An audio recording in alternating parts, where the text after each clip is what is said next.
Abra sua Bíblia, por favor, na segunda carta de Paulo aos Coríntios, no capítulo 8. Nós vamos ler do versículo 1 até o 5.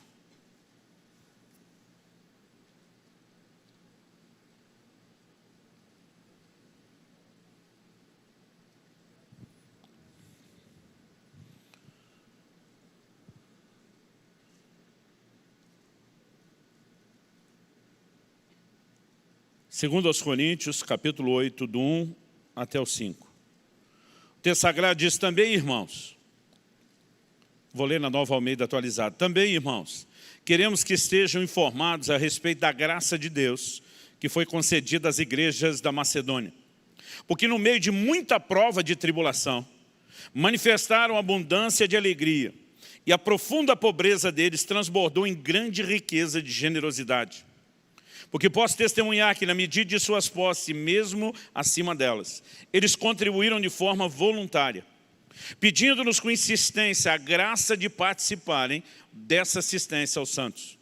E não somente fizeram como nós esperávamos, mas pela vontade de Deus, deram a si mesmos, primeiro ao Senhor e depois a nós. Eu li desde o versículo 1 para formar um contexto, mas eu quero que a gente considere em especial a declaração do verso 5. E não somente fizeram como nós esperávamos, mas pela vontade de Deus deram a si mesmos, primeiro ao Senhor, depois a nós. Esse é um povo a quem o apóstolo Paulo faz uma referência, uma menção honrosa, não apenas por conta do elogio, mas da atitude. Esses irmãos estavam no meio de uma situação de falta, de necessidade. Provavelmente por essa razão não foram mobilizados como as demais igrejas, como por exemplo da Galácia, da Acaia, como Paulo diz em 1 Coríntios 6, para uma campanha de levantamento de fundos, de recursos para os irmãos da Judéia. Nós não sabemos ainda se os irmãos da Judéia já estavam em necessidade, mas Ágabo profetizou que viria uma fome, e a Bíblia diz que isso aconteceu nos dias de Cláudio, e eles entenderam que o maior impacto daquela crise seria a Judéia. Deus sabe aquilo que eu e você vamos enfrentar antes do problema chegar, e Ele já está mobilizando solução antes da gente tomar conhecimento do problema. Então os irmãos começam a campanha. Eu não sei se nessa época já havia acontecido ou não esse impacto da crise, mas os irmãos começaram uma campanha de mobilização. Alguém teve a feliz ou a infeliz ideia de deixar, esses macedônios de fora, de deixar essas igrejas de fora. Talvez alguém disse: não vão mexer com eles não, eles é que estão precisando de ajuda. Paulo fala de uma forma que nós não podemos simplesmente pular. Ele fala a profunda pobreza deles. Provavelmente, eles não estavam vivendo aquele melhor momento, mas a Bíblia diz que eles pediram com muitos rogos. Eles começam a insistir: nós não queremos ficar de fora, nós queremos participar. Mas, gente, vocês não estão com muita coisa aí, mas nós não vamos ficar de fora, nós não vamos deixar de contribuir. Bom, esses irmãos transbordaram o que Paulo chama de uma grande riqueza de generosidade. Eles fincam o pé. A Bíblia diz: deram das suas posses, deram além das posses. Na minha cabeça, para dar além das posses, tem que apelar para o crédito, para algum tipo de crédito. Porque matematicamente você não dá além do que tem. Mas provavelmente alguém negocia antecipadamente uma colheita a ser recebida, uma prestação de serviço, eu não sei. Mas eles foram além do momento e disseram: nada vai nos impedir de contribuir. No entanto, mais importante do que falar dessa disposição de ofertar e contribuir materialmente, monetariamente, o apóstolo destaca um nível sublime de entrega. Que muitas vezes alguns de nós demoramos um certo tempo de vida cristã para começar a entender o quanto isso é importante e necessário, e se há um lugar onde eu e você deveríamos concentrar toda a nossa força de doação, é primeiramente nisso. A Bíblia diz que eles deram-se a si mesmos. A maior oferta que você pode dar a Deus não é o seu dinheiro. A maior oferta que você pode dar a Deus é a sua própria vida. É não apenas aquela decisão inicial de erguer a mão no apelo, fazer a oração do pecador, se dispor a ser um discípulo de Jesus, dizendo: não quero a condenação eterna do inferno, quero ser salvo. Vai muito além disso. É entender que a partir do momento que você se dispõe a ser um discípulo de Cristo, você não tem mais direito de viver para você mesmo. E sabe, muitas vezes nós não conseguimos entender o quanto isso é sério e importante. Jesus diz em João 15:13, ninguém tem maior amor do que esse, do que dar a própria vida em favor dos amigos. Jesus está dizendo que a maior expressão de amor é a disposição de entregar a própria vida. Em outras palavras, nós vamos falar de um relacionamento com Deus, onde o maior mandamento é que nós o amemos de todo o coração, alma, entendimento e força. Tem que haver na expressão desse amor uma disposição de entrega de vida. Em Romanos, no capítulo 8, no verso 36, Paulo também diz, por amor de ti, somos entregues à morte o dia todo. Outra versão diz, todo dia. E essa frase, por amor de ti, ela dá o tom. Ele diz, fomos considerados como ovelhas para o matadouro. É lógico que ele não estava falando de morte física, literal. Você não vai viver isso todo dia. Alguns já conseguiram viver mais de uma vez porque ressuscitaram. Já conheci alguns que ressuscitaram. Interessante que um dia um irmão estava falando do pai dele, falou, então, quando meu pai morreu a segunda vez, falei, como é que é? Não, é que a primeira que ele morreu, nós começamos a orar e Deus trouxe ele de volta. Os anjos deram meia volta no meio da jornada e trouxeram ele de volta. Falei, quero conversar com seu pai. Né? Falei, gosto de conversar com esse tipo de gente. Tinha falado já uma vez com ele. Depois, quando ele mencionou, ele falou, não, aquela história, eu falei, fulano é seu pai? Eu até comento uma história dele num dos livros. Bom, tirando esse momento, né, da morte física,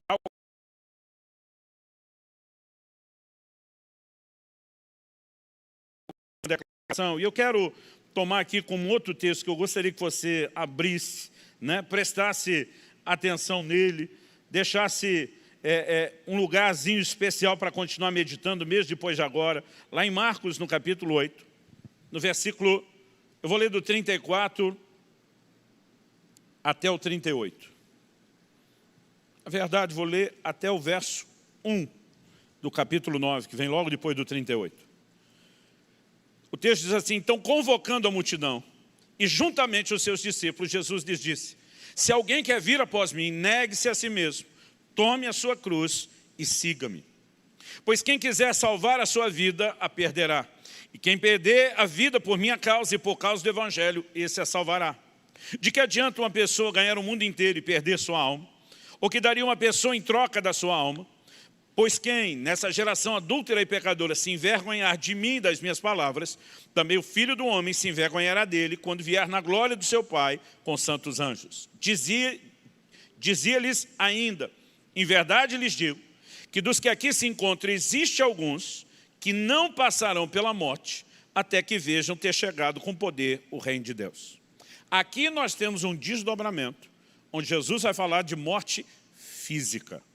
No entanto, todo o foco do ensino está falando a respeito de outra coisa. Quando Jesus fala de tomar a cruz, muita gente não entende o que significa isso. Tenho visto gente usar a declaração de Jesus tomar a cruz como uma justificativa para viver debaixo da opressão de circunstâncias que ele nunca muda. Não era disso que Jesus falava. Outro dia um camarada me apresentou a sogra numa igreja que eu fui pregar. Falou, pastor, essa é minha cruz. Eu fiquei pensando, você deve ser a dela, para tratá-la desse jeito. Né? Mas quando a Bíblia fala tomar a cruz, o que exatamente significa isso? Você lembra que quando o Senhor Jesus foi condenado à morte, e sabe, eu não sei você, quando criança eu achava que só Jesus e os dois bandidos tinham sido crucificados. Levou tempo para eu descobrir, estudando a história, que o Império Romano crucificou incontáveis milhares de pessoas. Era uma das formas de execução mais comum daqueles dias. No entanto, quando a pessoa era sentenciada à morte, chegava a hora de ser crucificado, ela tinha que carregar a própria cruz até o lugar da execução. No caso de Jesus, a Bíblia fala de um certo Simão Cirineu, que foi obrigado a ajudar o Senhor. Provavelmente pelo nível de tortura que ele tinha experimentado, né? Eles percebem a dificuldade, ou por qualquer outro motivo, que a gente fica tentando especular e dizer aquilo que não está escrito. Eu aprendi um ditado logo quando era adolescente, o que a Bíblia não diz com clareza, não podemos afirmar com certeza. Né? Mas qualquer que seja o motivo, Jesus teve alguém que carregasse a sua cruz pelo menos parte do trajeto. Mas a verdade é que cada sentenciado à morte carregava a sua própria cruz. E quando ele saía carregando aquela cruz, ele estava mandando uma mensagem pública. Era a admissão de que sua vida tinha terminado. Era um reconhecimento público de que ele estava sentenciado à morte. E quando Jesus está dizendo que nós temos que tomar a cruz, ele diz, você decidiu caminhar comigo, saiba que começou agora um processo de morte. de anulação para si mesmo. E você não apenas tem que aceitar isso dentro de você, mas tem que viver de tal forma que os outros entendam a sua disposição de morrer para você mesmo. Agora, essa ideia de tomar a cruz tem sido um assunto que a igreja moderna tem evitado.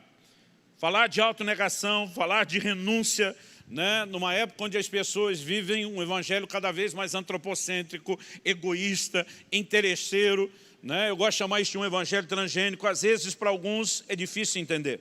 Quando nós olhamos para as declarações de Jesus lá em Lucas 14, aliás, aqui o texto fala de Jesus se dirigindo às multidões, em Marcos 8,34. Em Lucas 14, 25, nós vamos ver de novo, grandes multidões o acompanhavam. Quase a maior parte das vezes que a Bíblia começa a enfatizar multidões, você vai ver que o ensino de Jesus vem refinando a coisa. Não que ele não quisesse todo mundo, mas é quase como se ele olhasse, está ficando muito popular, vamos garantir que vocês realmente estão entendendo a proposta. E aí Jesus diz no verso 26, Lucas 14, 26, se alguém vem a mim e não me ama mais do que ama seu pai, sua mãe, sua mulher, seus filhos, seus irmãos, suas irmãs e até a própria vida, não pode ser meu discípulo. Jesus não está dizendo que tinha que abandonar essas pessoas, mas tinha que colocá-lo à frente, em primeiro lugar. Aí ele segue e diz no 27, e quem não tomar a sua cruz e vier após mim, não pode ser meu discípulo. Ele não está dizendo que vai ser um discípulo meia boca de segunda categoria. Ele está dizendo que quer ser discípulo, isso é condição, é exigência, não é opção. E a partir disso que ele vai falar do versículo 28 em diante, duas parábolas. Na primeira ele diz qual é o homem que vai construir uma torre, que não senta primeiro para praticar o planejamento, o princípio do orçamento, para ver se pode chegar ao fim do empreendimento. Ele diz, porque se na hora de calcular ele diz, não dou conta, é melhor nem começar. Depois ele fala de um outro empreendimento, qual é o rei, que vai entrar em guerra com outro rei, que primeiro não senta para calcular se dá conta do recado, porque senão é melhor pedir, negociar a paz e nem entrar em guerra. Agora Jesus está dizendo, assim como natural, ninguém se lança em nenhum empreendimento sem colocar na ponta do lápis quanto custa. Se você quer ser meu discípulo, senta primeiro calcular quanto custa. Porque se você achar que não dá conta, é melhor nem começar. Ele está dizendo, se vai entrar nisso, entra para ir até o fim. Entra com a mentalidade correta. E sabe, é lógico que isso pode soar assustador para a nossa carne, mas eu quero te mostrar que o princípio é muito gratificante. É a ideia onde nós vamos chegar. No verso 33, depois de contar as duas parábolas, em Lucas 14, ele diz assim, pois, qualquer um de vocês que não renuncia a tudo que tem, não pode ser meu discípulo. Disposição de renúncia não significa que eles não poderiam ter algumas coisas. Por exemplo, você olha para os apóstolos e não significa que eles não tinham família. Não, tem que renunciar à mulher, não pode ter. O apóstolo Paulo escreve e diz, será que só eu e Barnabé não temos o direito de deixar de trabalhar e de nos fazer acompanhar de uma esposa crente, como fazem os apóstolos, né? os irmãos do Senhor e Pedro? Então, ninguém desfez, mas sabia que o Senhor estava à frente, se necessário fosse. Eles estariam dispostos a abrir mão de qualquer outra coisa, porque o lugar que Cristo ocuparia, obviamente, se tornaria inegociável. Quem está entendendo, diga amém. Então, eu quero que você possa acompanhar essa ideia de Marcos 8, com um pouquinho dessa perspectiva do Evangelho de Lucas. Você vai perceber declarações na Bíblia que mostram que não há nenhum problema em que eu e você possamos usufruir de algumas coisas. O apóstolo Paulo escreve a Timóteo e diz, manda aos ricos desse mundo, diga para eles que não ponham esperança na incerteza das riquezas, mas que confiem em Deus, que tudo nos provê ricamente para o nosso aprazimento. Não estou aqui dizendo que você converteu, que você não vai poder usufruir de prazeres e de bênçãos, não é isso. Agora, há determinados momentos onde Deus pode pedir para alguns de nós. Ele não costuma pedir isso para todo mundo, mas nós vemos que ele pediu isso pelo menos para um jovem rico, dizendo, vende tudo que você tem, se livra disso. E num momento como esse, nada pode ser mais importante do que a ordem do nosso Senhor. Quem está entendendo? Há coisas que elas não são necessariamente erradas, mas elas não podem ocupar um lugar errado. O importante é que o Senhor Jesus seja de fato Senhor, que Ele venha em primeiro lugar, que haja inteira disposição de agradá-lo. Outro dia alguém falou, pastor, é errado eu ter uma vida confortável, né? Morar na casa que eu moro. Falei, não, a menos que você tenha um chamado para largar tudo isso e ir para o campo missionário. Pode até ser que Deus te dê essas coisas lá. Mas se Ele te chamou para outro lugar e você não renunciar a isso, aí você está errado. Muitas vezes nós estamos tentando fazer do certo ou errado, né, apenas as coisas, ou uma comparação com outras pessoas. Gente, Deus tem planos personalizados para cada um de nós. E nós precisamos entender isso. Então a minha discussão não tem nada a ver com o tipo de coisa que cada um pode ser, né, pode ser levado a renunciar. Tem apenas a ver com a ideia e com o princípio geral que o Senhor Jesus apresenta, de que Ele precisa vir em primeiro lugar e que nós temos que tomar a cruz. Agora, depois dessa ideia, que muitas vezes é aquele tipo de assunto que a gente acaba não falando muito, o Senhor Jesus vai falar uma outra coisa aqui. Eu quero já pular para esse segundo aspecto, que durante muito tempo, eu particularmente não conseguia entender essa declaração de Jesus. Logo depois de falar no verso 34, a respeito, né, de negar-se a si mesmo, de tomar sua cruz. Logo depois de falar da necessidade de autonegação, isso também fala de você dizer não à sua carne, não a prazeres que te levam a se rebelar contra Deus e os princípios da palavra. Mas muitas vezes dizer não também a coisas legítimas, porque Deus está dirigindo você diferente. Logo depois disso, ele fala no 35, quem quiser salvar sua vida, a perderá. E quem perder sua vida por minha causa, por causa do Evangelho, esse a salvará. Durante muito tempo, minha leitura desse versículo é como se salvar ou perder aqui fosse a salvação realmente da nossa alma, no sentido da obra de redenção.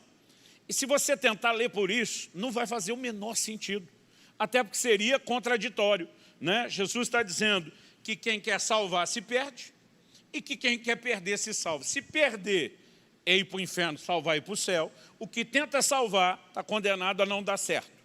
E o que está nem aí é o que vai ser. Isso não só seria contraditório, como estabeleceria injustiça e incoerência em relação a todas as Escrituras. O problema é que nós pensamos salvar totalmente fora do contexto. O que Jesus diz no verso 34? Ele está falando de tomar a cruz, se dispor a morrer. Morrer para você mesmo. Não necessariamente morrer literalmente, e nem morrer espiritualmente. Morrer para você mesmo. Aí diz, quem tentar salvar, ou seja, tentar contornar a cruz, tentar viver um evangelho sem autonegação que eu estou propondo, esse vai perder. Traduzindo no português mais claro e atual, vai se lascar. É feio isso aqui no Nordeste? Não. Só que ele diz assim, mas quem perder a sua vida, entregar logo, assumir logo essa cruz, vai salvar. Porque o que Deus está tentando, querido, não é acabar comigo e com você. Eu já tive momentos assim que foi muito difícil para a minha carne.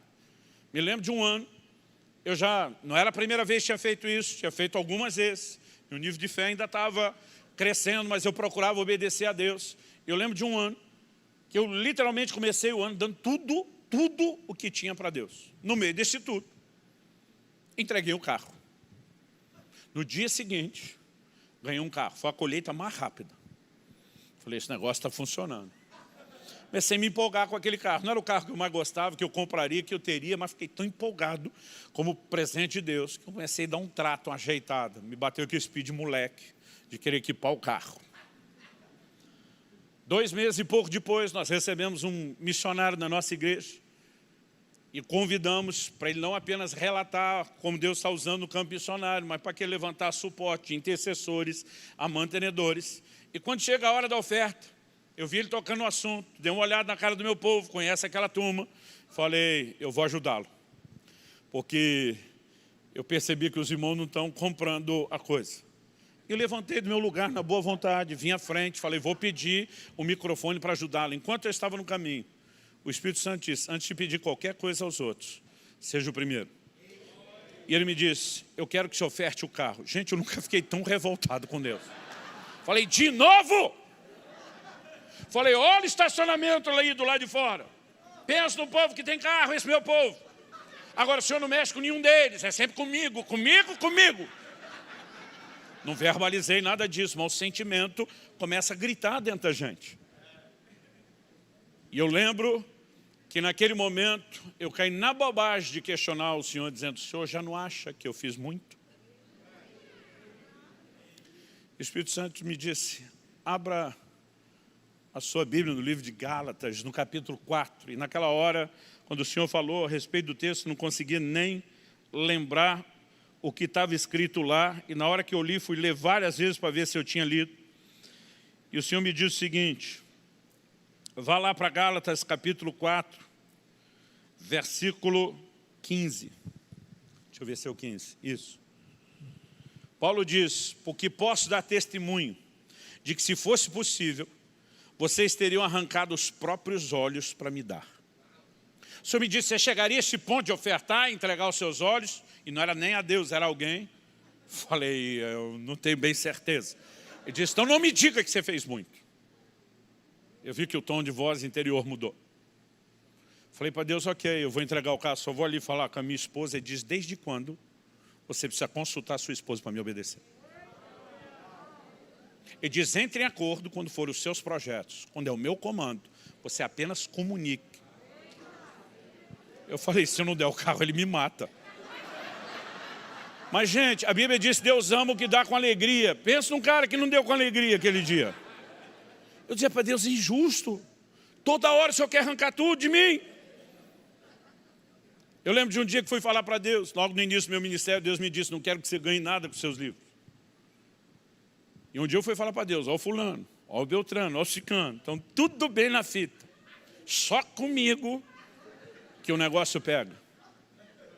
Eu lembro que o Espírito Santo me disse: fulano, Beltrano e Ciclano já chegaram onde deveria. Se você quer chegar no lugar que eu vou te levar, seu treinamento é outro. E disse: você decida se você quer que eu leve a sério a oração de onde você queria chegar, ou se você quer que eu leve a sério a oração de como você quer que seja o processo. Porque uma coisa vai influenciar a outra. Sabe, querido, há momentos que a gente está olhando de forma errada.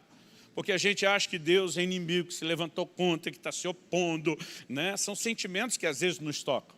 E na verdade o Senhor está dizendo: se você dispõe a perder, você vai ganhar. Mas se tentar dar um desperto e tentar se preservar, vai perder.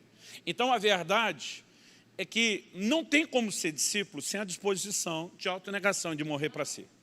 A questão é só o seguinte: como será o processo? Porque se você quer ser discípulo, você já assinou o contrato ali logo de cara: minha vida não é mais minha, é toda tua, não importa o que venha. Talvez você não leu as cláusulas pequenas do contrato, mas que você assinou, assinou. Então Deus vai olhar para mim e para você e dizer: agora, a forma como você se conduz determina como será o processo. Sabe, nós somos parte de uma geração que já não fala muito sobre quebrantamento. Verdades que outras gerações, que talvez não tinham a revelação que nós temos em algumas áreas, talvez carregaram isso melhor do que nós. Eu me lembro de ouvir um homem de Deus, daqueles quando você está perto, você tem a sensação: estou perto de Jesus. Um homem de avivamento, a unção de Deus estava sobre ele. Milagres marcavam o seu ministério. Mas o que mais chamava a atenção era que esse homem era um homem que vivia em amor e renúncia. Um coração missionário. Serviu muitas nações, inclusive abençoou muito o Brasil e participou de moveres antigos. Já está com o Senhor. Tive o privilégio de um dia ouvir esse homem, chamado Jack Chisler. Eu fiquei impressionado, eu nunca tinha visto alguém falar de quebrantamento como ele. E os pastores à minha volta, que já eram mais velhos do que eu, diziam: você não tem ideia da autoridade que esse homem tem para falar isso, pela forma como sempre viveu. Naquele dia, Jack Chisler trouxe à tona um texto. Eu nunca tinha visto ninguém abordar isso nessa perspectiva. Ele citou Mateus capítulo 21, versículo 44, perdão. Jesus diz: todo o que cair sobre essa pedra ficará em pedaços, e aquele sobre quem ela cair ficará reduzido a pó. Ele diz: normalmente a gente não para falar desses versículos, porque eles não parecem tão empolgantes. Mas ele diz: a verdade é que todo crente vai ter que viver e entrar nesse lugar de quebrantamento. Ele falou: a diferença é o processo. O que eu vou explorar em Marcos 8,35, ele explorou nesse texto. Ele diz: quem cai sobre a pedra, se permite se lançar sobre ela, aceita voluntariamente o processo, vai ver um nível de quebrantamento, pedaços. Mas aquele sobre quem a pedra cai, porque ou você se lança sobre ela, ou ela vai pegar você. Aquele sobre quem ela cai será reduzido a pó. É outro nível de quebrantamento. Eu vou pedir para trancar a porta para ninguém sair. Esse assunto vai ficar tenso, por enquanto. Depois nós vamos entender, obviamente, o plano e o propósito de Deus por trás disso. Você sabia que dos apóstolos de Jesus, incluindo Matias, o substituto de Judas, todo mundo foi martirizado, menos um? Há um pouco de divergência sobre os detalhes, porque esses relatos foram transmitidos pelo que é chamada a tradição oral. Nos primeiros anos, séculos de vida cristã, apenas era relato verbal sendo passado de um para o outro, antes que começassem a ser escritos. Muitos deles foram registrados ainda na época dos pais da igreja, nos primeiros séculos. Só título de curiosidade. Dizem que André morreu em uma cruz em forma de X, diferente da tradicional. Bartolomeu, ou Natanael, foi esfolado vivo e crucificado de cabeça para baixo. Outras fontes dizem que teria sido chicoteado até a morte. Filipe foi enforcado. João, vou falar daqui a pouco de João, que é a única exceção. Judas Tadeu morreu como mártir pregando o evangelho na Síria e na Pérsia, não há muitos detalhes. Mateus foi morto à espada. Matias, substituto de Judas, foi apedrejado e depois decapitado. Não sei se acharam que o serviço não estava concluído. Simão Pedro foi crucificado de cabeça para baixo. Simão Zelote, acredita-se que também tenha sido crucificado. Tiago Menor, também crucificado. Algumas fontes citam que foi junto com Simão Zelote. Tiago o Maior, temos o relato ainda no livro de Atos, que Herodes o passou ao fio da espada. E Tomé foi atingido por uma lança. Outras fontes só dizem que ele teria sido martirizado na Índia, sem mencionar como. Agora, o caso de João, que nós vamos falar agora, não é informação bíblica. Isso é a tradição oral. Dizem que João teria sido lançado num caldeirão de óleo fervente e saiu como quem mergulha na água, num rio, sem nada ter acontecido, porque não houve dano. Ele teria sido exilado na ilha de Patmos. Vamos desconsiderar a questão do caldeirão de óleo fervente, se aconteceu ou não, porque nós não temos um relato bíblico sobre isso. Mas que ele foi exilado na ilha de Patmos, nós temos isso lá no livro do Apocalipse. Ele, depois do exílio, ainda escapa e volta, e ainda pastoreia a igreja de Éfeso, que foi uma das maiores igrejas dos tempos antigos.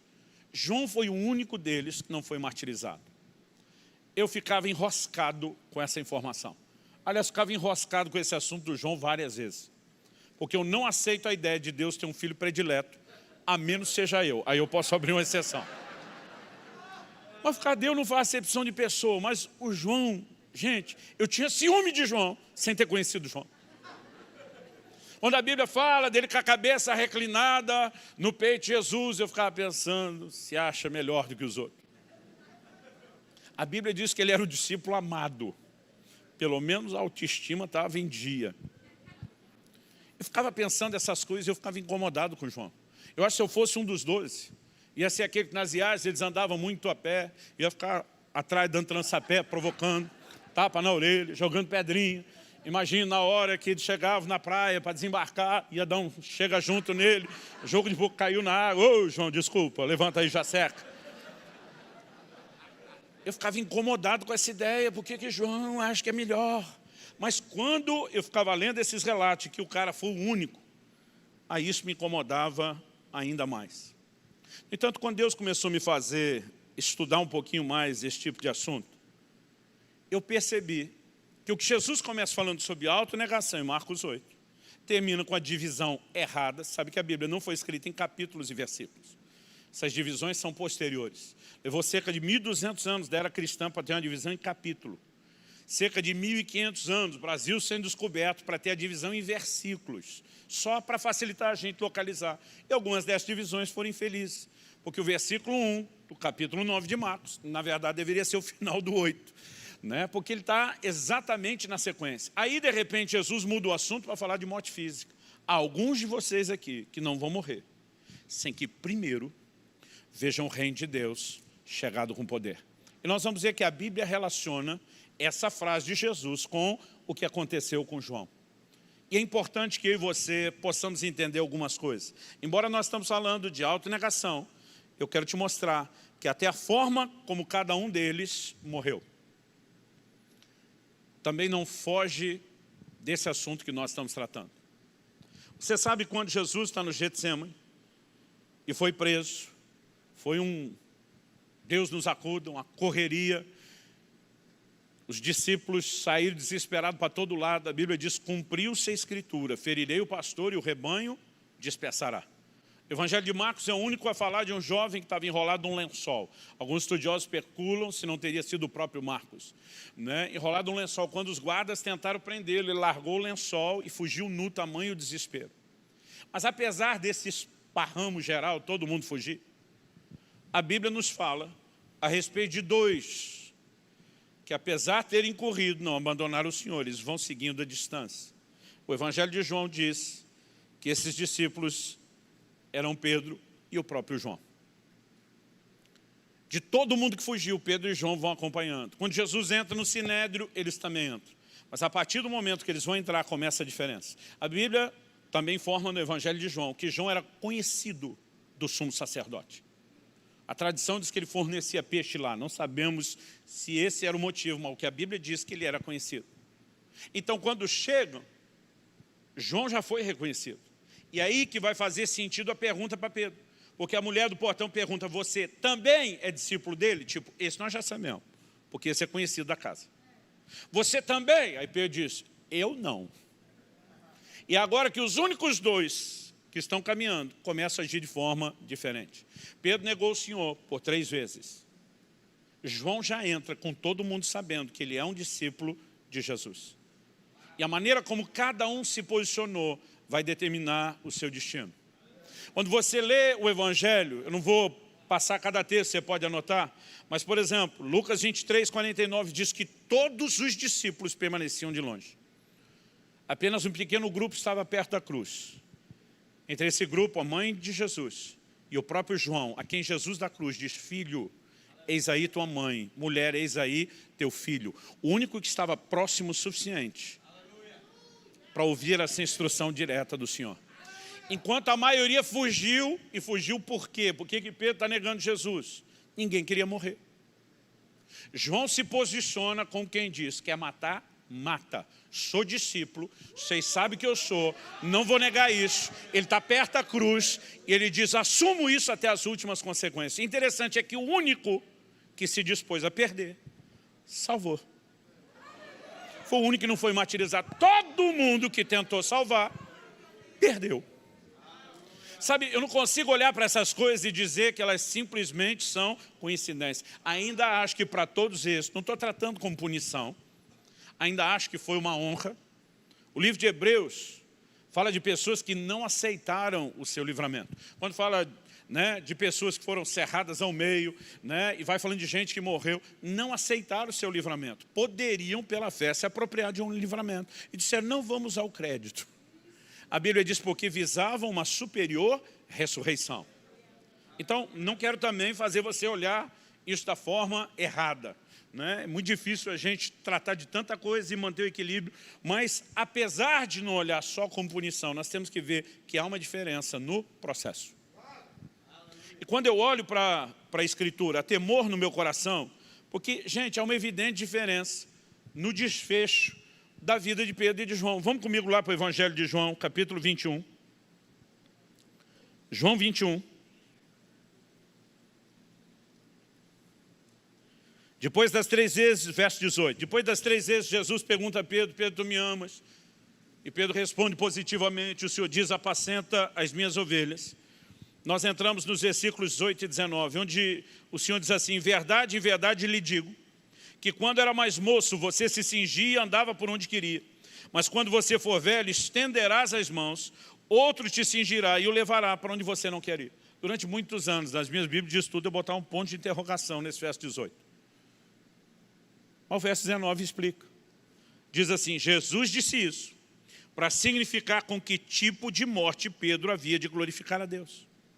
E depois de assim falar, Jesus acrescentou, siga-me. Agora olha para cá, o que Jesus disse? Estenderás as mãos. Jesus está dizendo, é desse jeito que você vai glorificar Deus com a sua morte. Morte por crucificação. Isso pode parecer uma má notícia, mas era uma boa. Por que era uma boa? Porque Pedro tinha dito na última ceia, quando Jesus começa a dizer, um de vocês vai me trair, a maioria dos apóstolos se vê como um provável e potencial candidato ao tropeço, e começa a dizer, porventura sou eu. O Pedro não pergunta, porventura sou eu. A Bíblia só diz que ele sinaliza para o João, que está com a cabeça reclinada no peito do Senhor, e diz, pergunta quem é. Esse pergunta quem é, para mim é mais ou menos assim, bota a mão no fogo por mim e por você, João, por nenhum dos 10. Mas Pedro não está achando que é ele. Aliás, ele diz para Jesus, por ti eu daria a minha própria vida. E Jesus dá, o que eu te chamei aqui de uma encarada messiânica em Pedro, disse, você daria a sua vida por mim? Claro! Jesus diz, ainda essa noite, tipo, não vai nem demorar. Antes que o galo cante, você vai me negar 3 vezes. O Senhor disse, Pedro, você está equivocado a respeito da sua disposição de entrega. Pedro fracassou, chorou amargamente. Agora, depois da ressurreição, Jesus encontra e diz, você me ama mais do que esses outros. Não era uma competição de amor, de love contest, alguma coisa do gênero. Quando os discípulos começam a disputar quem é maior, Jesus dá uma enquadrada neles. Ele não ia incitar isso agora. Quando Jesus pergunta, você me ama mais do que esses outros, é mais ou menos o seguinte, você ainda acha que é o cara? E aí Pedro diz, pois é. Depois das 3 perguntas, Jesus diz, agora Pedro, deixa eu te dar a boa notícia. No momento do Getsemane, você descobriu que você não me amava tudo que achava. Mas antes que você deixe um momento de fraqueza te definir, deixa eu te dizer, Pedro, eu acredito em você.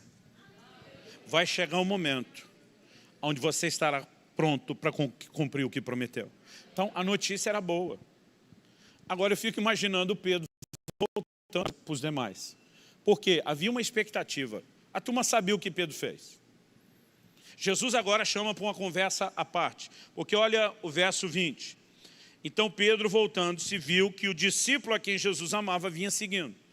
Os 2 saíram do grupo. Jesus está tendo uma conversa no privado, no reservado. Mas o João quer saber o desfecho.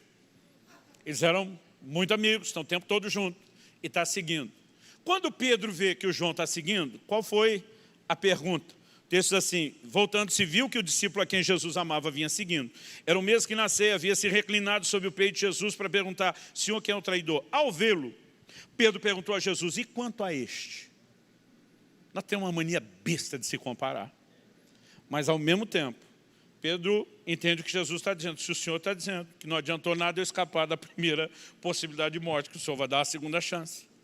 E ele? Porque Pedro está dizendo sobre João, eu sou a testemunha ocular de que ele não negou fogo. O que é que Jesus responde? Jesus responde, isso lá é da sua conta, cabeção? Não. Jesus diz, foi mais polido, se eu quero que ele permaneça até que eu venha, o que você tem com isso? Quanto a você, siga-me. Só que vamos ler o texto. Então se espalhou entre os irmãos a notícia de que aquele discípulo não morreria. Ora, Jesus não tinha dito que tal discípulo não morreria, mas se eu quero que ele permaneça até que eu venha, o que é que você tem com isso? Primeira coisa a considerar, quem espalhou a notícia? Pedro, irmão. Além de negar o Senhor, ele era linguarudo. Como sabemos de Jesus, sabia o que falou, foi assunto ao céu. Pode eliminá-lo. João, que escreveu o evangelho, está tentando consertar. Não foi isso que ele falou. Quem espalhou a notícia? Pedro. Imagina o Pedro voltando para a praia. Aquela turma que estava ali, depois de ter comido, junto com o Senhor, na expectativa. Imagina o João, o Pedro voltando meio cabisbaixo, chutando areia. E a turma diz, ei Pedro, e o quê? Está no time ou foi cortado da seleção? Não, estou no time. Ele me disse de novo, segue, me mandou apacentar os ovelhos. A turma, glória a Deus, Pedro, cadê a alegria? Ele falou, pois é que ele me falou um negócio que está incomodando. O que ele te disse, Pedro? Ele falou que não adiantou nada escapar da morte a primeira vez. Que vai dar uma segunda chance.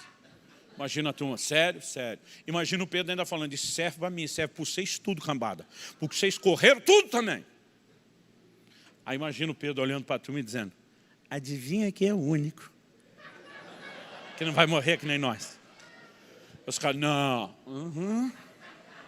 Não, Pedro, eu ouvi Jesus dizer, se eu quero que ele fique até que eu venha. Gente, qual era a doutrina apostólica?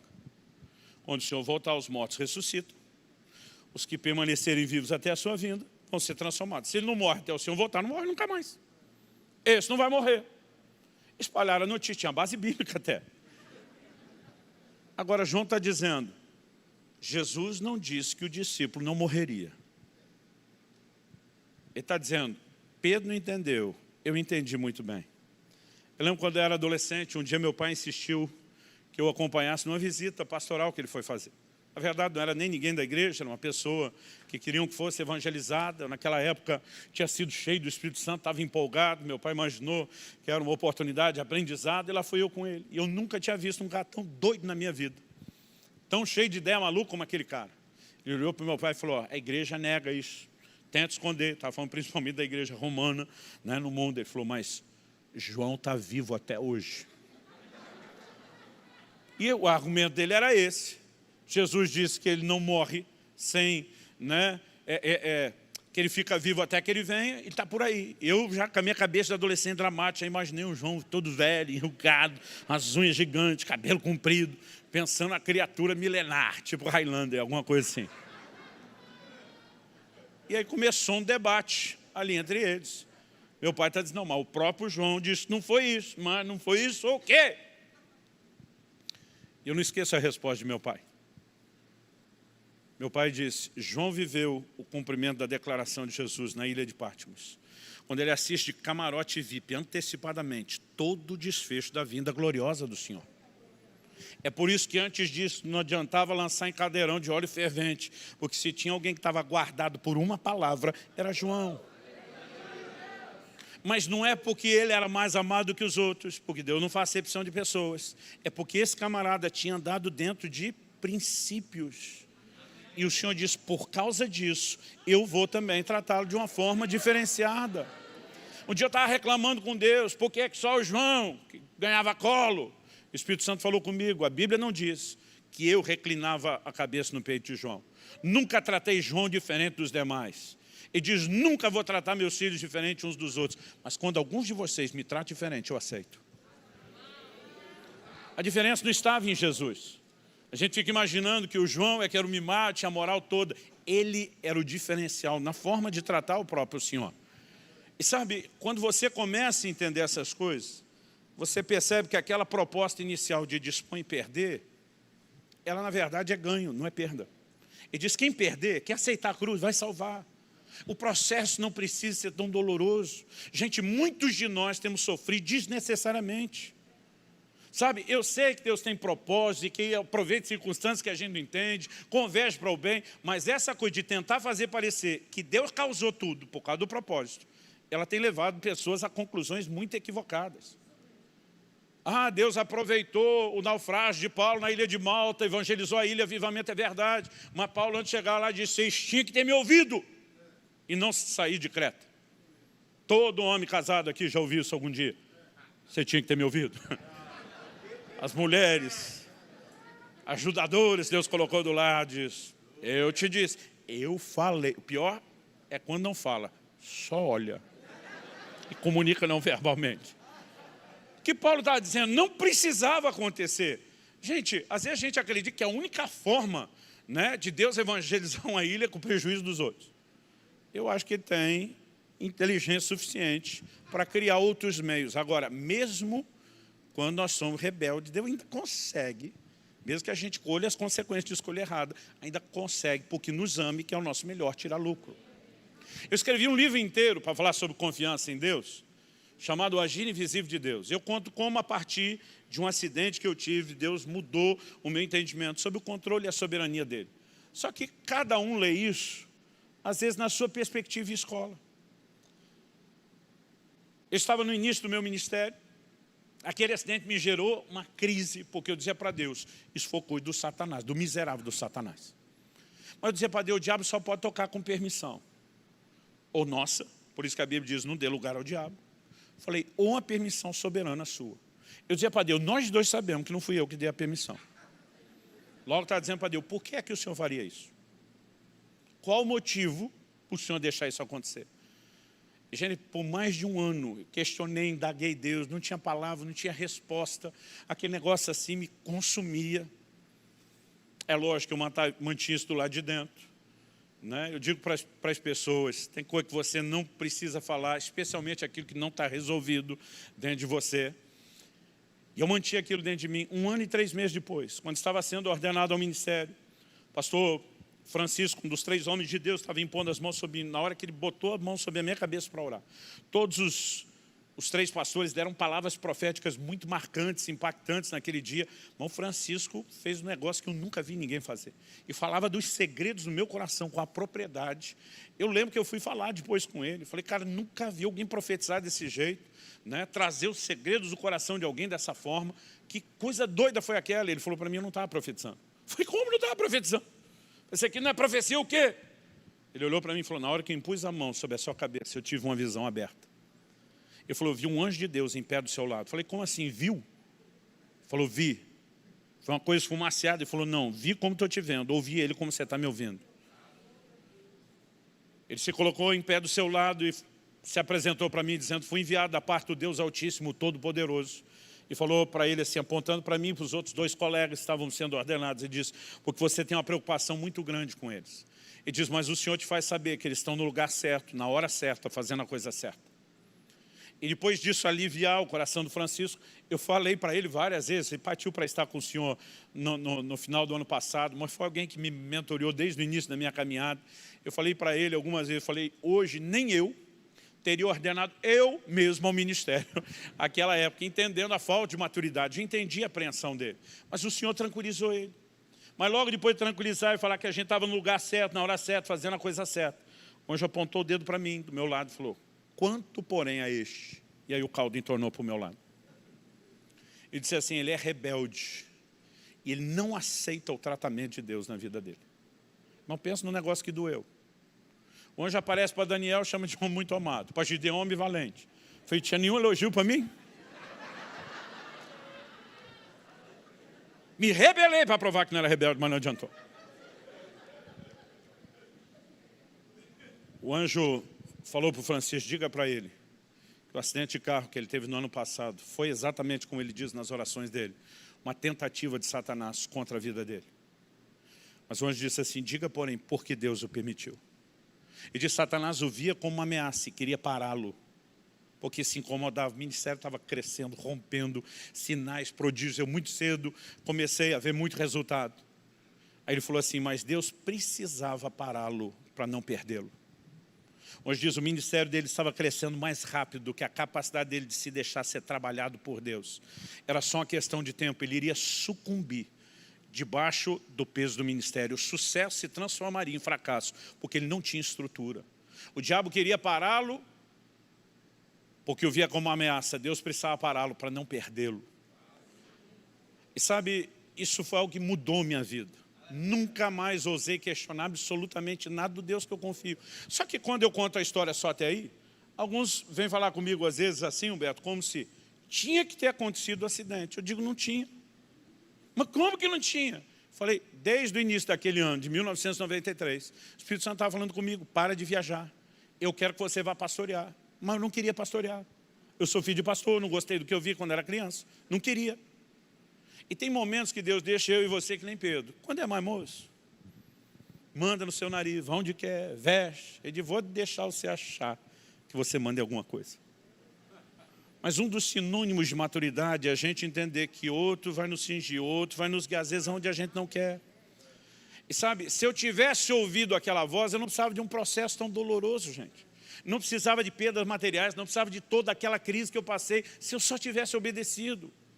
Eu creio que se eu obedecesse, eu estaria me lançando sobre a pedra. Iria renunciar ao que eu gostava, que era o ministério itinerante. Iria fazer o que eu não queria, que era o pastorado. Era um nível. Mas porque eu fugi daquilo, a pedra me pegou. Eu nunca tratei Deus como inimigo. Aliás, fiquei com a vergonha de Deus depois que eu entendi aquilo. Porque enquanto às vezes o nosso sentimento tenta negar a palavra como se Deus estivesse sendo injusto, Ele não pode negar-se a si mesmo. Ele nos ama, Ele diz, eu é que sei os pensamentos que eu tenho acerca de vós. As palavras estão dizendo, não é você, criatura, eu é que sei. São planos de bem, não de mal, para vos dar um futuro e uma esperança.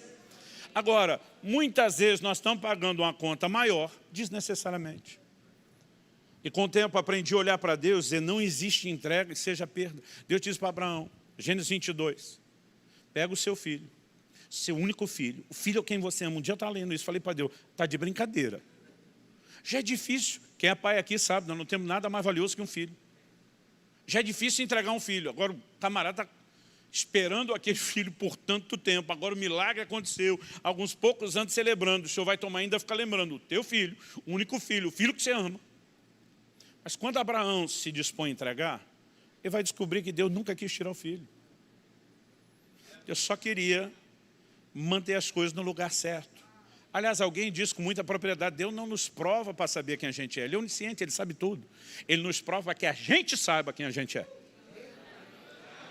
E no momento que ele está disposto a degolar o menino, o anjo do Senhor brada do céu, não faça isso.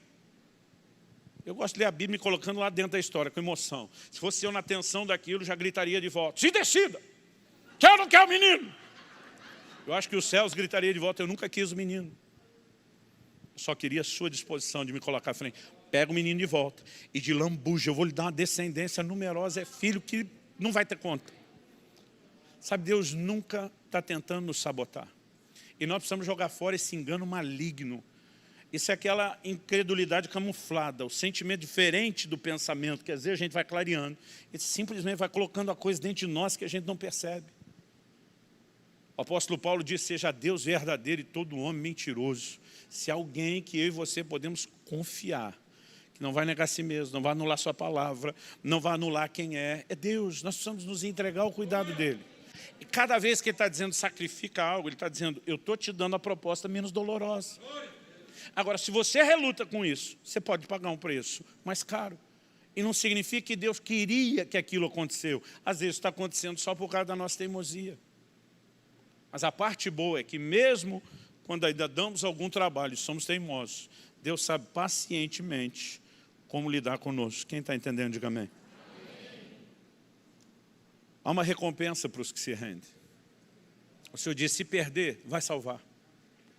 Aí diz, aliás, dentre os que aqui estão, alguns a plural, o projeto não era só para João, que não morrerão sem que vejam primeiro o reino de Deus chegado com poder. Mas de alguma forma, só João agarrou aquele negócio, entendendo ou não, mas pelas escolhas que fez, na forma como ele decidiu viver. Sabe, querido, nós vamos estar diante de circunstâncias, mesmo com Deus nos abençoando tanto, que muitas vezes nós não vamos fazer só o que a gente quer. Você acha que eu queria estar pregando essa mensagem hoje?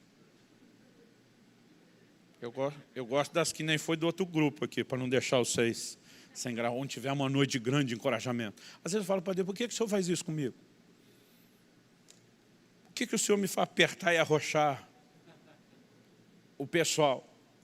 Mas sabe, nós não podemos deixar de perceber o que é que Deus está fazendo conosco e que vale a pena obedecê-lo. E assim como vou te encorajar a ver o vídeo de ontem do outro grupo, vou encorajar o outro grupo a levar essa surra de hoje.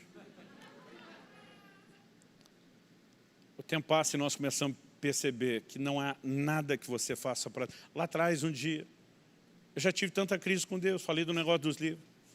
Falei, quase todo mundo que eu conheço pode ganhar com os livros, por que só eu que não? Hoje eu consigo ver que a disposição de entregar o que Deus me pediu tem me levado a ter coisas tão melhores. O tempo e a maturidade vão nos ensinando que nós podemos descansar no Senhor. Sabe, não há absolutamente nenhum nível de perda no início, porque nós não entendemos. A disposição de entrega sempre soa perda, mas Jesus disse, se perder, vai salvar. Mas se salvar, vai perder. Quando ele falou da pedra cair, a gente não pensa muito nisso. A maioria de nós, quando ouve o termo pedra angular, a gente pensa só uma coisa que está no chão, porque é o padrão das nossas construções.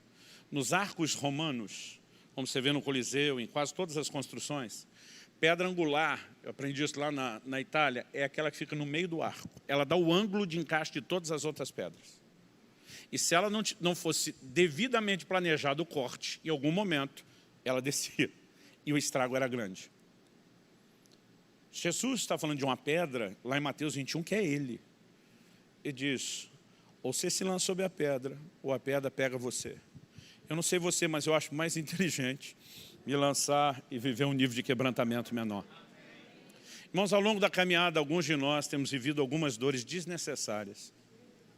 Enquanto eu e você lá dentro não temos coragem de reclamar ou protestar, ou às vezes ficamos mordendo a língua, embora o salmista diga que ele já conhece a palavra antes que ela chegue à nossa boca.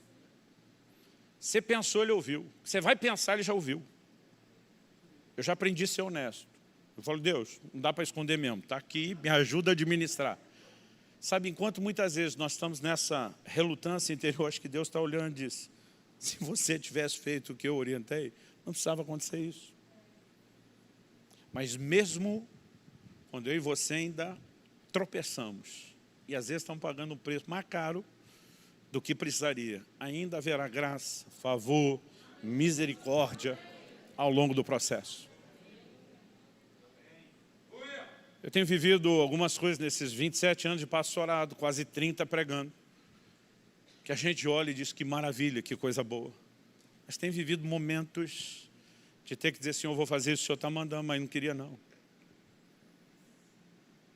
Eu já ofertei para ministério que eu não gosto, só porque Deus mandou. Já tive que defender em público, falar bem, que a gente estava falando mal de mim. Eu estava doido para ter a réplica. E de repente Deus vem e diz, honra a pessoa. Sabe, a maior parte do tempo o seu sentimento grita e protesta. Mas morrer para você, negar-se a si mesmo, dizer não à sua carne, nunca é prejuízo. Na verdade, potencializa e acelera os seus ganhos. Agora, tentar garantir o ganho momentâneo complica o preço a ser pago depois. E Deus é tão bom e amoroso que diz, vou revelar isso tudo para que você não pegue o caminho mais doloroso. Quem está entendendo, diga amém. Vamos ficar em pé para parecer que está acabando.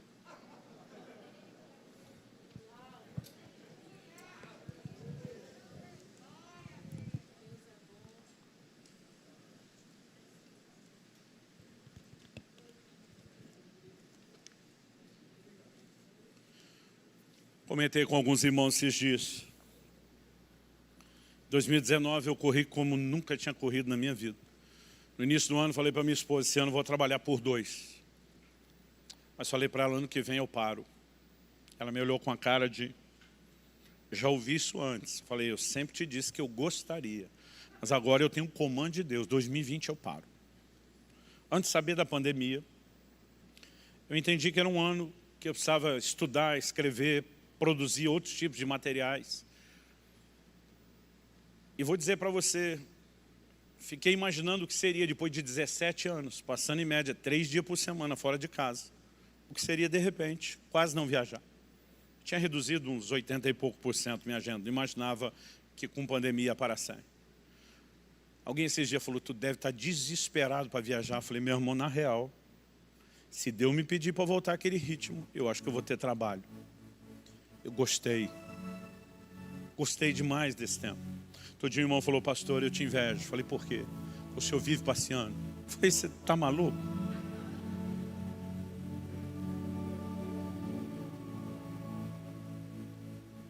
Eu falei, 3 dias pelo menos por semana, fora de casa. Eu falei, tem uns camaradas aí que quer estar longe de casa porque a vida familiar dele não é boa. Eu, a maior parte das vezes que saía chorando. Eu amo minha mulher, meus filhos, que agora já estão crescidos, nunca quis estar longe deles, mas todos nós entendemos como família, que era o que Deus pediu e deveríamos nos submeter. Muitas vezes o ritmo é intenso.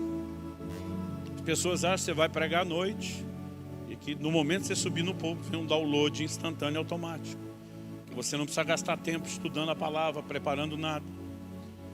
As pessoas imaginam que na hora que você vai escrever um livro vem o download também, não tem estudo, não tem pesquisa. Muitas vezes eu estou à distância, são reuniões e reuniões para manter a coisa funcionando lá. Hoje passamos a tarde gravando, vem ministrar. Eu muitas vezes chegava num lugar, viajava o dia inteiro, pregava, em vez de dormir, vira a noite viajando para estar no outro. E de vez em quando eu vejo alguns falando assim, está passeando, está à vontade de voar no pescoço. Mas ao mesmo tempo, Às vezes eu vejo quem está correndo dizendo eu queria estar parado. Eu vejo quem está parado dizendo eu queria estar correndo. E eu digo muitas vezes, nós não entendemos que o maior prazer, eu tenho descoberto algo, a realização está no propósito. Alguém falou, mas pastor, o senhor não ficou em crise? Eu falei, não, eu sabia que o propósito era estar parado. Fiquei realizado em estar parado. Mas esses dias eu estava pensando, falei, Deus, foi tão bom ficar em casa. Por causa da pandemia, minha filha mais nova, que ainda é solteira, estava estudando fora, voltou para casa. Foi o ano na minha, não vou dizer na minha vida, na vida dela toda, que eu mais curti minha filha. Como foi precioso o tempo que nós tivemos. Agradecer a Deus o presente, mas depois fico pensando, se tiver que fazer tudo de novo. Mas cada vez que a mente tenta cair nesse trote dessas sugestões, eu lembro, nunca, e pelo menos 30 anos servindo a Deus, pregando a palavra, nunca houve uma renúncia que eu olhe para trás e me arrependo. Isso não estamos nem falando dos desdobramentos eternos, que é receber a recompensa do Senhor, entender coisas que nós entendemos hoje. Eu não consigo olhar para trás e lembrar de um momento que diga, não valeu a pena.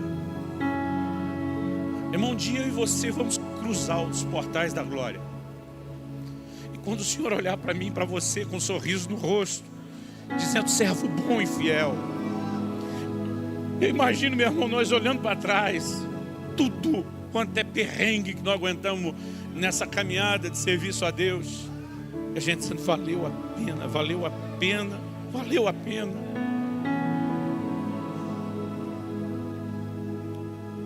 Não deixe Satanás te enganar. Deus não está contra você. Deus está a favor de você. Ele é por nós, não contra nós. E porque Ele é por nós, a pergunta é feita, quem será contra nós? Mas tem uns crentes vivendo e acreditando que mesmo apesar de muita bênção de Deus, Deus está meio contra. Não, não, querido, Ele é por nós. Vale a pena nós entrarmos nesse lugar da mais profunda rendição. É lógico que o tempo você aprende, amadurece, mas essa luta não cessa. O tempo todo eu e você seremos testados em relação, né, a descobrir essa limitação, eu prefiro chamar isso de um instinto de sobrevivência. Sacude, não quero morrer, não quero morrer. Mas quando eu olho para o João, eu digo, não vale a pena lutar. Aquele camarada que passa por aquele portão dizendo, sou discípulo de Jesus, fica perto da cruz. Eu já vi gente dizendo, não, João estava perto da cruz, porque o Império Romano, né, na verdade, não permitia, pelas leis, que os mais novos fossem crucificados. Você vê, já vi todo tipo de explicação. As pessoas só não explicam por que João foi tão diferenciadamente honrado pelo Senhor. Eu fico pensando, se a lógica fosse essa, de que é por isso que não prenderiam João, por que ele correu no jardim? Por que ele seguiu de longe? A verdade é que ele teve tempo para considerar. E o que eu vejo em João é um cara que o instinto de sobrevivência apareceu, mas depois ele tomou uma decisão. Nunca será prejuízo obedecer e entregar-se ao Senhor. Em algum momento ele fez a escolha que os outros tiveram dificuldade. Se eu e você decidimos tomar a cruz, não é ruim, não é para o nosso mal, é para o nosso bem. Nós vamos poupar muitas dores no processo. Porque deixa eu te dizer, quando a gente diz Deus quer o seu melhor não é só um processo sem dores, é quem você vai sair no final. Deus quer que o processo seja o mínimo doloroso possível, mas Ele está disposto a deixar você enfrentar o processo, para que você não deixe de vivenciar a plenitude dEle e do propósito dEle para a sua vida. Quem está entendendo, diga amém.